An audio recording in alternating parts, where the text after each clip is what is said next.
It was a cool fall afternoon when Jack and I drove up to King's Dominion, located just north of Richmond, to experience their Halloween events. This theme park is one of 11 regional amusement parks owned by Cedar Fair, all of which are hosting some type of Halloween event.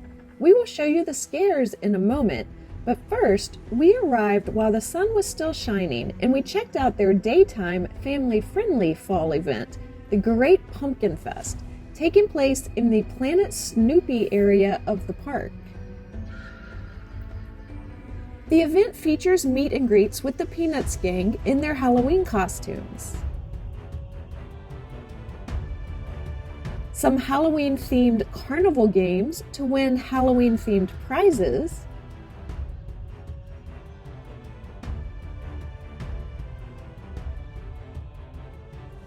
and trick-or-treating, where kids can travel through a trick-or-treat trail made up of 8 themed stops along the way.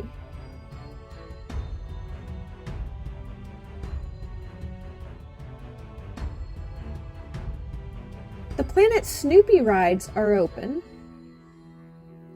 including the one that is actually Halloween-themed, the kitty-sized Great Pumpkin Coaster.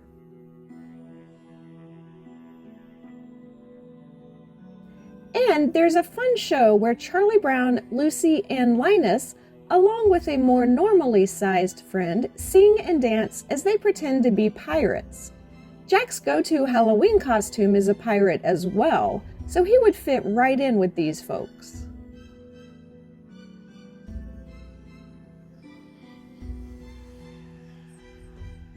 They had the Van Pelt Derby, where kids could ride mini tractors or tricycles if they preferred, along a farm-themed track encircled by hay. Speaking of hay, Franklin's Scarecrow Hallow was the hay maze that is held each year. So as you can see, there is a lot to see and do at this fun daytime event.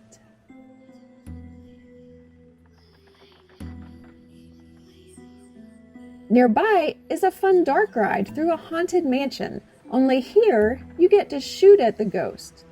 We rode Boo Blasters on Boo Hill, and I shot more ghosts than Jack did, though he says his gun was not working correctly. Of course, that is what he always says when I win.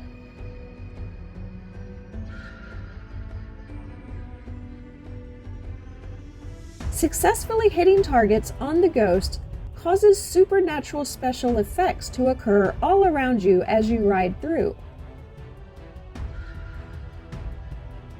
The Great Pumpkin Fest is held on Saturdays and Sundays only, now through Halloween from 11 a.m. to 5 p.m. This year, for the first time ever, Halloween Haunt is a separate ticket event. The daytime park hours from 11 a.m. to 5 p.m., including the Great Pumpkin Fest, are included in a daytime ticket. And then Halloween Haunt starts at 6 p.m. and requires its own separate ticket.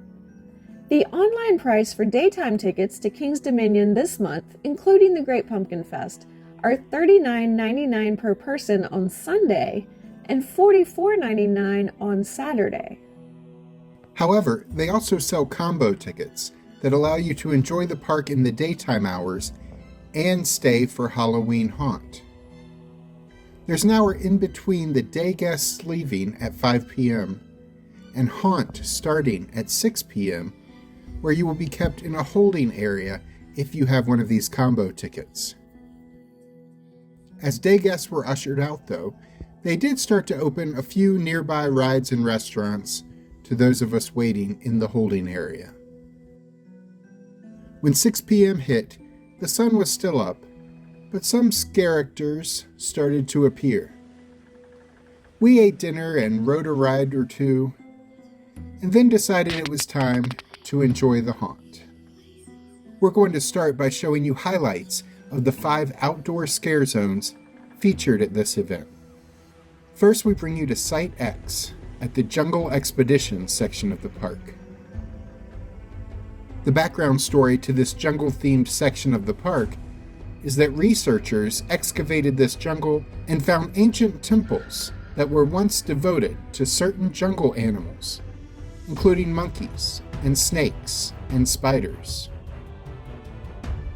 So the background story to this scare zone plays off that origin story of the jungle expedition area, only in this version, the researchers didn't just unearth old temples, but they also unearthed a dark presence that transformed the researchers into something not quite human.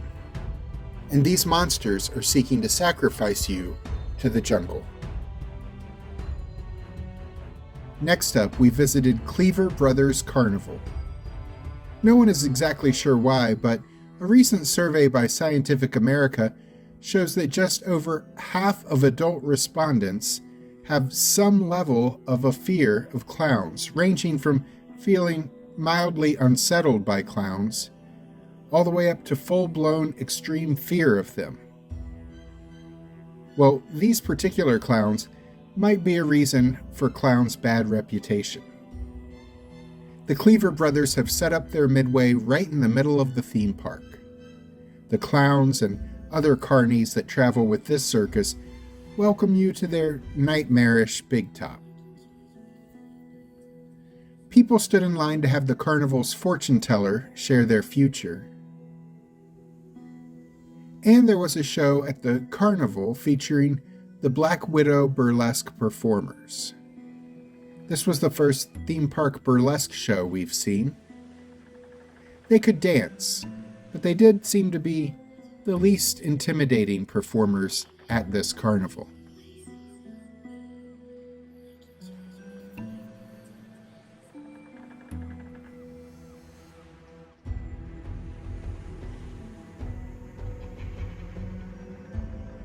The next scare zone was called Masquerade. This scare zone used to be held under the park's replica Eiffel Tower, but it moved to a tunnel between two lands, and it was pretty dark in there. In this scare zone, the evil Queen Majesty, an iconic character at this event who rules over the darkness, throws a royal ball for her court. Even though this seems like the most prestigious social event of the season, beware. Who knows what the Queen and her minions are hiding behind their masks? The Queen Majesty also presides over the opening ceremony called Blood Rain that starts the festivities off each evening. We missed that show this year as we lost track of time, but it usually starts at 7 p.m. It only lasts a few minutes and it introduces many of the characters you will meet in the scare zones and haunted houses. The next scare zone is called Uprising. A cemetery was set up in the middle of the walkway, which unfortunately has been overrun by a horde of zombies looking for their next meal.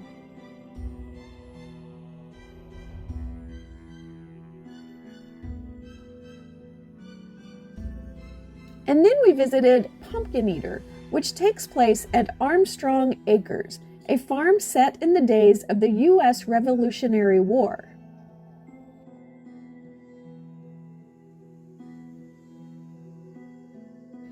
The spirit of a dead soldier possessed Peter Armstrong, a pumpkin farmer.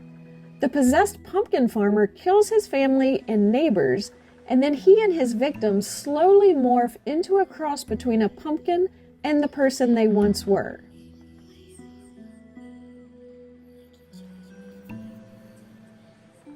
The theming here was amazing. We love some of the pumpkin sculptures they have, which look especially cool in the daylight. Now let's talk about the haunted houses. The bad news for this video is that they don't allow filming inside the haunted houses or mazes. But we'll give you a quick review of the houses that we did check out. We did Grimm Woods, which is based on 3 stories by the Brothers Grimm: Hansel and Gretel, Little Red Riding Hood, and Briar Rose.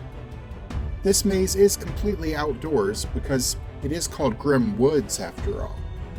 The scenes here were good, but it's hindered by the long walk between scenes and the openness of the outdoor space where you could see what's going on ahead of you. Next was a haunted house called Fear. This featured a simulation of some of people's biggest fears. I won't spoil what you find here, but a number of common fears are mixed with the usual jump scares to attempt to cause you to experience some real fear as you travel through this house. Next is Trick or Treat. This is a halfway house for witches that are looking for a clean start. It goes about how you would expect, though. This house is really well themed. It looks like a real house inside with really cool decor. And this was Alice's favorite of the haunted houses and mazes that we visited. My favorite was Cornstalker's Blood Harvest. This is set at Dominion Farms, an establishment known for their delicious produce and farm fresh meats. There's even a corn maze for some fall family fun on the property. As you walk through the tight turns of the corn maze, you're surrounded by corn people. It turns out they had some ulterior motives for inviting us all in. There was another house we would have liked to see that was a haunted hotel named Condemned, but we didn't have time to get to it. And there was another haunted house that we never even saw called Blood on the Bayou. I'm sure it was there somewhere, but we ran out of time anyway. We were pleasantly surprised because several of these houses and scare zones were better than the Busch Gardens Hallow attractions an hour or so up the road, which is not a knock on Busch Gardens. That is our home park, and we love a lot of things about Busch Gardens. But King's Dominion in general, and their Halloween events in particular, are in the same league, and maybe even better than Busch Gardens in some ways. If you're in the area and have only tried Hallowscream in the past, we suggest checking out Halloween Haunt this year. It is definitely a fun event. Jack loved it, and even though I prefer events like Great Pumpkin Fest to Halloween Haunt, I was still impressed by the sets and the costumes and the actors behind the scares of this event. There was also some cool Halloween Haunt merchandise as you exit through the gift shop. Tickets for the Halloween Haunt are $54.99 on Friday evening, $59.99 on Saturday evening, and $44.99 on Sunday when you buy them online. Combo tickets that allow you to stay all day on Saturdays and Sundays now through Halloween are $54.99 on Sunday and $69.99 on Saturday nights when you buy them online, so just $10 more than the haunt tickets alone.